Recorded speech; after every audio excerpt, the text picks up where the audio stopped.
Metroid in 5 minutes. Sort of. Everything you need to know about the story so far. Spoiler alert. Space orphans are notorious for being quiet loner types. Samus the intergalactic bounty hunter is no exception. She's been mostly keeping to herself since her mom and pop were brutally killed by space pirates. Some friendly bird creatures called Chozo adopted her and taught her how to fight. They even gave her some cool armor and topped it off with a bit of their own DNA. It's a nice gesture, but she's still upset about the whole parental murder thing. She tries being a space cop, but it doesn't work out, so she heads off on her own to hunt some bounties. Her former bosses at the Galaxy Federal Police sent her to Zebes, her adopted home planet. It's infested with Metroids. They're life-sucking, toothy jellyfish that love beta rays and reproduce faster than the Duggar family. Metroids are sort of like nukes. They scare the shit out of everyone, but no one can keep their hands off them. Especially the space pirates, who take orders from a dragon skeleton named Ridley and Mother Brain, a giant spongy AI in a pickle jar. The space pirates have been breeding Metroids on Zebes, so Samus takes them all out with the help of her old friends the Chozo. On the way out of town, she destroys a robotic dragon called Meta Ridley. It looks remarkably similar to Ridley, but it has meta in its name, which makes it scarier. She heads back to her comfy starship to relax, confident in a job well done. Or not. Despite her unquenchable desire to kill space pirates, she answers a distress call from one. She finds a Chozo colony on the planet Talon 4 that was wiped out by a meteor. The space pirates were playing around with a chemical called phazon, which came from the meteor and is even more dangerous than it looks. They've been mixing it with everything they can find. Themselves, Metroids, and probably tequila.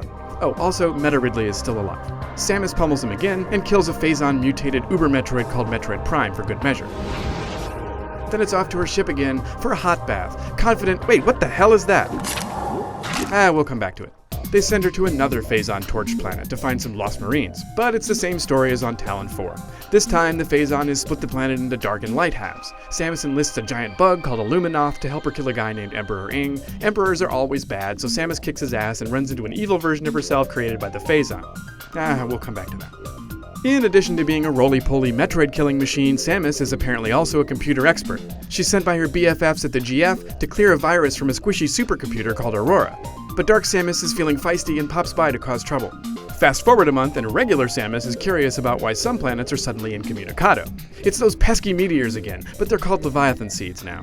Turns out they've been coming from planet Phase, which probably would have been a good place to check originally. Samus blows it up, along with a corrupted Aurora computer and even Dark Samus. She's just about ready to call her travel agent and finally plan that trip to Space Hawaii when the inevitable call comes in. The phazon problem may be taken care of, but over on planet SR-388, the Metroids are still reproducing. The Galactic Federation is super pissed, so Samus somersaults over there to wipe them out once and for all. There's a giant barfing dinosaur called the Queen Metroid that's making all these creepy crawlies.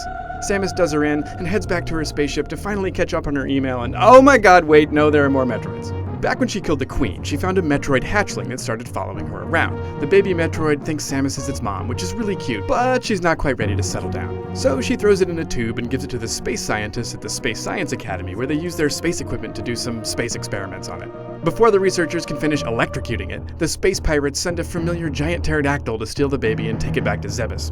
Samus rolls over there to sort things out and fights a Jabba the Hutt along the way. When she finally finds Junior, he's a bit bigger than she remembered and apparently pissed about the whole space experiments thing. He attacks, but the Mother-Metroid bond proves too strong. He can't stay mad at Samus. Instead, he gets all cuddly and protects her from a bigger, better, more badass Mother Brain. For his trouble, he's blown to cartilaginous bits, taking Mama Brain, Zebes, and all the Metroids with him. Well, maybe not all the Metroids. Back on SR-388, the feds are doing some research and hire Samus to protect them, but she picks up a nasty bug called an X-parasite. Turns out the Chozo originally created the Metroids to nom on the dangerous X-parasites and keep them in check. Yeah, that backfired. To save her from the parasite, the scientists extract Samus from her power suit, which promptly goes on a rampage. To stop it, Samus is injected with Metroid DNA. It works, and Samus kills her old suit and something called an Omega Metroid. Done and done. Having completed her genocidal mission and created peace in space, she can kick back on her spaceship and finally finish watching Citizen Kane. Now let's look at pictures of Samus in different outfits while dance music plays.